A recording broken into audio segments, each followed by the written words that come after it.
Di video kali ini gue pengen bahas beberapa hal sepele yang mungkin kita nggak tahu tapi bisa merusak kamera kita dengan cukup mudah. Dan gue harap video ini bisa jadi antisipasi buat kalian karena ini adalah pengalaman pribadi.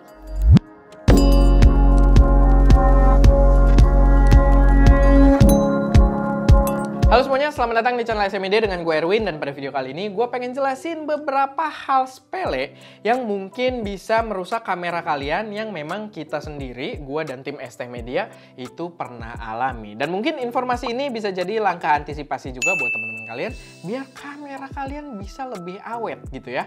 Dan sebelum masuk ke pembahasannya sendiri, gue pengen ngingetin dulu kalau kita lagi ada lomba foto bulanan di mana hadiah utamanya adalah sebuah kamera mirrorless.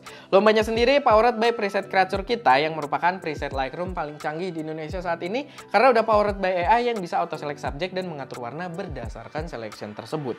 Dan buat kalian yang udah punya presetnya, kalian bisa ikutan lombanya berkali-kali dan dapat kesempatan buat menangin kamera mirrorless sebagai hadiah utamanya. Tapi buat kalian yang belum punya, kalian bisa pakai kode voucher lomba foto buat dapat diskon Rp300.000. Jadi kalian dapat preset yang cakep dan dapat kesempatan buat menangin kamera mirrorless setiap bulannya. Dan ya, kalau kalian udah kepo, langsung aja cek linknya ada di deskripsi. Nah, balik lagi ke pembahasannya sendiri. Gue pengen bahas tentang beberapa hal yang sebenarnya cukup sepele, tapi orang ya karena sepele mungkinnya jarang perhatikan dan bisa banget itu menyebabkan kameranya rusak. Dimana ada beberapa list di sini yang list ini sebenarnya ya kita alami sendiri juga gitu ya di channel ST Media dan mungkin ini bisa jadi antisipasi buat teman-teman semua. Yang pertama itu adalah nyimpen kamera di tas terlalu lama. Dan ini berlaku juga buat kamera, lensa, dan juga drone gitu ya. Kenapa? Karena nyimpen kamera di tas itu adalah hal paling simple yang bisa kita lakukan gitu ya. Setelah kita dari luar, kameranya udah di tas, rapi, tasnya kita taruh di lemari, rapi, itu rasanya ya udah aman gitu. Nggak jadi kepikiran panjang atau ya kita nggak repot karena barangnya berantakan. Tapi ini berbahaya karena dengan kita taruh kamera atau barang-barang kita di dalam tas tadi dan disimpan di situ dalam kurun waktu yang cukup lama, musuh utamanya adalah kelembapan. Dan kelembapan adalah musuh yang cukup besar untuk barang-barang elektronik termasuk kamera. Dimana dengan cara seperti itu kita bisa banyak yang jadi masalah nantinya, cuman yang paling utama yang sering dibahas adalah sensor kamera kita bisa berjamur, optik dari lensa kita bisa berjamur, dan sebenarnya nggak cuma itu. Beberapa poin-poin dari build kamera kita, kayak misalkan karet-karet pegangan gitu ya, karet-karet di lensa atau mungkin di grip kamera kita, itu bisa jadi kompos karena hal tersebut gitu. Tutup-tutup port kita dan karet-karet sealing lain sebagainya gitu ya, itu bisa jadi kompos. Jadi di luar dari jamur, ya sebenarnya efeknya cukup banyak. Emang paling tepat kalau misalkan kita selesai syutingan di luar, kameranya kita keluarin dari tasnya dan paling bener adalah kita taruh di yang namanya dry box gitu ya. Kalau kalian nggak punya dry box yang cukup mahal, ada dry box yang simple dengan silika gel elektrik gitu ya, itu harganya cukup murah juga. Atau paling dasar itu antisipasi, misalkan kalian taruh di tempat yang belum dry box atau semacamnya, kalian bisa taruhin silika gel yang banyak gitu. Paling enggak itu untuk mengantisipasi dari ya kesalahan tadi, karena kita udah mengalami juga. Kita sih jarang banget ya kena jamuran, tuh jarang di gear kita karena mungkin ya kita pakainya lumayan sering juga. Cuman karet-karet yang mulai lepas tersebut itu juga banyak terjadi, di kita pun terjadi, dan ternyata kita pun baru tahu kalau itu efek dari kelembapan juga. Lalu yang kedua yang lumayan sepele dan gue termasuk yang paling sering menyepelekan hal ini adalah hot shoe kamera yang tidak tertutup. Kita sering males banget nutup hot shoe kamera ini, tapi sayangnya kalaupun kamera kalian weather shield, semuanya udah di sealing, hot shoe kamera ini kalau nggak tertutup, dia tetap adalah kontak elektronik dan berbahaya kalau misalkan kena moisture atau air bahkan gitu ya secara langsung, itu bisa berbahaya. Kita sering menyepelekan sampai akhirnya waktu itu kita sempat main di pantai, agak gerimis tipis-tipis dan si A74 ini tiba-tiba menunjukkan isu kalau dia mendeteksi aksesoris yang tidak jelas dan berulang-ulang notifikasi tersebut nongol gitu. Apalagi kalau misalkan ya tadi kalian bermainnya di pantai, itu hati-hati juga kalau misalkan kontak ini bisa kena korosif. gitu. Dan akhirnya balik dari pantai kita cekin kamera ini buat ke Sony, minimal buat bersihin aja biar ya merasa aman gitu. Tapi nextnya kalau kita bermain di luar, sebisa mungkin kontak ini ditutup gitu. Karena kalau kalian beli kamera secara default dia punya cover juga, atau kalau udah hilang ya kalian bisa beli dengan murah juga di e-commerce gitu ya. Kalian bisa beli banyak buat antisipasi biar bisa tutup si hot shoe-nya ini. Itu sangat sepele, tapi ya kalau misalkan hot shoe-nya rusak, mungkin biayanya nggak bakal murah. Lalu yang ketiga, ini agak-agak ambigu juga sebenarnya, karena gue tidak sepenuhnya melarang, tapi lebih diperhatikan aja, yaitu adalah penggunaan plate yang bukan bawaan tripod. Yap, gue tahu tripod juga punya standarisasi kayak Arca plate gitu ya. Kayak di sini juga kita pakai Valcam yang udah support Arca plate, dan tripod-tripod kita rata-rata punya Arca plate juga, tapi ini bukan bawaan dari beberapa tripod yang kita pakai gitu, yang Arca plate. Ini bisa dipasangin, cuman bukan plate bawaannya. Kenapa itu jadi concern? Karena kalian harus pastiin plate-nya terpasang dengan kencang. Karena kalau misalkan kalian pakai plate bawaan tripodnya, walaupun sama-sama Arca gitu ya, biasanya bawaan tripod itu membawa fitur safety.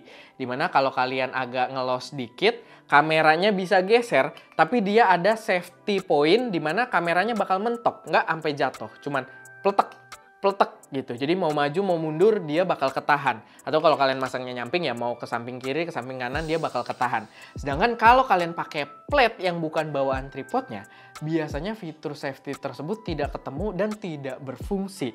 Nah, itu jadi concern aja buat kalian perhatikan karena kejadian di kita satu trip itu 2 kali kamera jatuh. Dengan dipasangin ke tripod, waktu itu kita pasanginnya ke Triopo pakai si plate-nya Valcam ini. Sama-sama Arca, support gitu ya. Cuman kita pasangnya nggak terlalu kenceng atau mungkin udah agak kegoyang-goyang dengan kita pakai lumayan intens. Karena dia tidak ada fitur safety-nya dan tidak kenceng. Kita bawanya di tripodnya begini. Kameranya jatuh langsung ke batu dan ke air gitu. Dimana itu terjadi 2 kali dalam satu trip. Jadi pertama kejadian sama Ska, gue lihat dari jauh, dongo banget kayak jatuhin kamera anjing. Dan kejadian sama gua setelah itu gitu ya, walaupun jaraknya mungkin cuma ya beda setengah jam atau 1 jam gitu ya, tapi tetap terjadi 2 kali dan itu adalah faktor ya tidak ada safety-nya tersebut. Sebenarnya aman-aman aja kalau kita kencengin, kita pastiin aman gitu, cuman ya perlu pay extra attention kalau dia terattach dengan baik, karena kalau enggak ya itu bisa jadi masalah besar buat kamera kalian. Karena di kita sih aman ya, X2S kita aman. Jatuh kena batu dan kena air langsung itu aman. Cuman ya mungkin itu bukan hal yang bakal aman untuk dicoba juga dengan kamera-kamera kalian gitu. Jadi ya itu. Jadi perlu diperhatikan kalau kalian pakai plate bukan bawaan dari tripodnya. Lalu yang keempat, ini case-nya cukup unik, tapi bisa banget terjadi dengan kalian juga. Dimana meninggalkan kamera dalam kondisi port yang tercolok. Dan ini real event juga yang terjadi di ST Media gitu ya. Dimana kita biasa meninggalkan kamera dengan kondisi ada monitor eksternal kepasang. Waktu itu yang kejadian tuh XT3 ya, apa XT4? XT3, dan ya satu ketika kita agak ceroboh, si monitor, karena kan kita tinggalin kamera tuh standby dengan monitor tersebut dan semua port tercolok gitu ya, si monitor itu kepleset dari hot shoe, jatuh dan dia menarik posisi port dengan cukup keras gitu ya, hentakan. Oke, port HDMI-nya rusak gitu ya, kayak kabelnya rusak, itu mungkin nggak terlalu signifikan, tapi di kameranya sendiri port HDMI-nya juga jadi nggak berfungsi. Dan pas kita bawa masuk ke Fujifilm Service Center, yang diganti adalah boardnya gitu ya, main boardnya.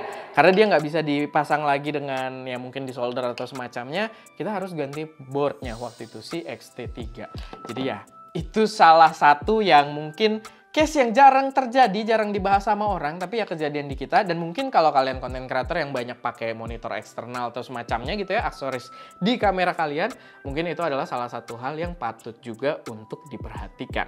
Lalu yang terakhir, ini sebenarnya poin yang agak klise, agak basi. Gue nggak tahu kenapa poin ini gue taruh di akhir juga. Tapi intinya adalah ketika kalian produksi di luar, tidak membawa cleaning kit. Dan kita juga udah ngerasain itu, terutama karena kita sekarang jalanin episode Creative Adventure ya, yang kita jalan-jalan buat bikin karya fotografi keliling Indonesia. Itu kalau nggak ada cleaning kit, itu bener-bener repot banget. Karena kita nggak mau kotoran-kotoran, debu, atau moisture bahkan itu mengendap di dalam kamera kita. Karena banyak kejadian kayak kita juga ada kameranya atau lensanya, terutama waktu itu karena kita gonta-ganti lensa di kondisi yang lumayan hujan gitu ya. Itu lensanya jadi berumbun, lalu sensornya juga kadang kena debu-debu tipis gitu. Begitu juga di lensanya sendiri, di optiknya. Jadi sekarang kita buat bawa cleaning kit itu udah hal yang wajib karena menjamin ya kita memberikan konten yang maksimal selama kita trip. Begitu juga ya membuat kameranya lebih awet ketika kita simpen gitu. Jadi udah dipastikan jadi SOP kita ketika kita balik dari trip, kamera semua dibersihin. Termasuk kita punya blower sekarang itu bukan yang gitu ya. Kita punya kipas yang jet dan itu ngebantu banget buat ngebersihin port-port dan juga mounting-mounting yang ada di kamera ini biar lebih awet. Dan itu salah satu yang menurut gue jadi hal yang wajib juga, apalagi kalau kalian produksi dalam skala yang cukup intens. Dan ya paling itu aja sih beberapa informasi berdasarkan pengalaman pribadi yang bisa kita sampaikan kali ini, yang mungkin bisa jadi antisipasi buat teman-teman semua biar kameranya bisa jauh lebih awet dari kamera-kamera di ST Media. Walaupun kamera kita cukup awet juga ya dengan sikap seperti itu, tapi ya pasti akan jauh lebih awet lagi kalau misalkan ya kalian antisipasi dari hal-hal yang kita jelaskan tadi. Oke, paling itu aja, semoga bermanfaat, semoga bisa jadi referensi. Kalau misalkan ada koreksi, saran, atau pertanyaan, atau kalian punya informasi yang mungkin berguna juga buat teman-teman yang lain perihal soal ya tadi menjaga kamera biar lebih awet, boleh taruh aja semuanya di kolom komentar. Itu aja, gue Erwin, di belakang kamera Daska, dan jangan lupa untuk berkarya.